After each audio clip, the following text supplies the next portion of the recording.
Fiduciary Deputies v. Representatives. March 26, 2019 by Anna von Reitz.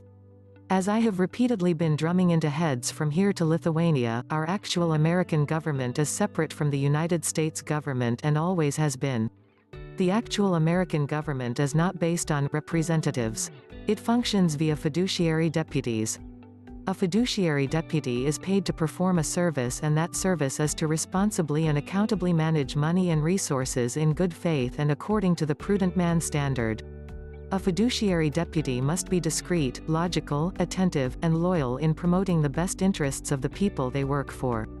When the people of Minnesota choose 2 delegates who are fiduciary deputies to represent the interests of Minnesota as senators attending a Continental Congress, you may be sure that those senators are there to promote the welfare of Minnesota and Minnesotans within the larger framework of the entire country and the world as a whole. If such fiduciary deputies sell out Minnesota, America, or the global good for money, power, prestige, or for any other selfish ill-gotten motive, they can be held 100% liable, fired, fined, or jailed. Throughout their term of service, fiduciaries have to report back to the people and can be removed from office by a recall initiative. Fiduciary deputies, whether they act in a public or a private capacity, are thus accountable and required to act as honest men and honest caretakers of money and resources belonging to others. You tell your fiduciaries what you need done, and it is their job to do it. Compare that with representatives. Once you give them your permission to act in your behalf by participating in their elections, they are off like a herd of wild horses, doing whatever they want to do. You are in fact giving your own proxy vote to a member of a political lobby, and this amounts to handing him or her a general power of attorney obligating you to pay for and support whatever your representative votes for. 99% of the time, you don't even know this person. All you see is their smiling face and a few words on a poster or heard on a radio or TV ad. Does this make sense to you, that you would give your power of attorney to a total stranger and agree to pay for whatever they vote for? Such a representative is not accountable to you. Once you hand him or her your vote, they get to exercise it with complete impunity and immunity, and all you get is the bill. If they sell you and your state down the river, your only recourse is to oust the rat in the next election cycle. If the little piggy buys off enough other voters via his bad behavior, greases enough palms, hands out enough candy from your purse, he is likely to stay in power despite your wishes. And since balloting is secret, there is no way to wash your hands of these representatives whether you actually voted for them or not. If you participate in such an election at all, you are accountable for the results. The bad smell of all this follows you like a garlic and bologna sandwich.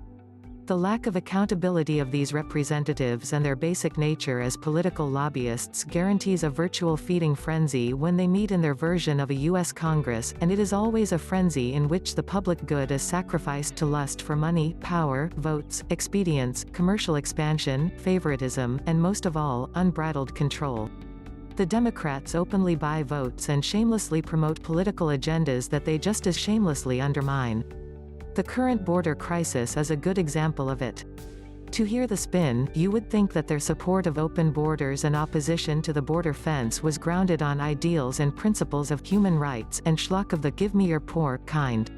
Their actual victims, the newly arrived immigrants, are naturally beguiled and encouraged to vote Democrat the rest of their lives. However, the instant that Juan Julio Cortez from Honduras crosses our border, his value as a slave increases 1,000-fold. Why? Americans are far more valuable in the world slave market than Hondurans. Clink clink, Juan Julio just handed his power of attorney and his vastly increased value as a slave to Nancy Pelosi. He doesn't know it, but just by being relabeled as an American, he is providing the political lobbies in D.C. new blood to suck, and here's the real kicker, new assets to claim as chattel backing their spending habit. The Republicans are pigs of a different kind. Instead of being complete hypocrites and whores, they only sell to the highest bidder, which in practical terms means Wall Street, the churches, or the military-industrial complex. They are brutal, rapacious, often unkind and arrogant, and clever enough to hide their total ruthlessness behind a curtain of civility. It's just a question of what kind of nasty you choose, because it's all the same motivations, all the same lack of accountability, all the same evil, and just a matter of what kind of antacid you take after voting. The solution was provided to us by our forefathers: don't vote in these elections. Don't register to vote in them. Ever. And if you make the mistake of registering to vote, contact their State of State Division of Elections and ask to be removed from their voter list. This is anti-intuitive, as most people who care about this country think that they have to vote and believe that it is their last little shred of control over the madness in D.C. However, what it really means is that 1. You retain your general power of attorney, and 2. You aren't obligated to pay the bill. When the British-backed territorial government adopted the corporate constitution in 1868, 9 million Americans were disenfranchised and permanently prohibited from voting in their elections. It is in fact a crime to vote in their elections if you aren't a federal employee or dependent. So why are you voting in foreign elections? Why are you participating in this craziness at all? What you should be doing is to come out of Babylon and restore your own sane and solid government of the people, by the people, and for the people, including hosting your own elections. This is the only way that Americans can regain control of America, stop voting for representatives and start electing fiduciary deputies instead.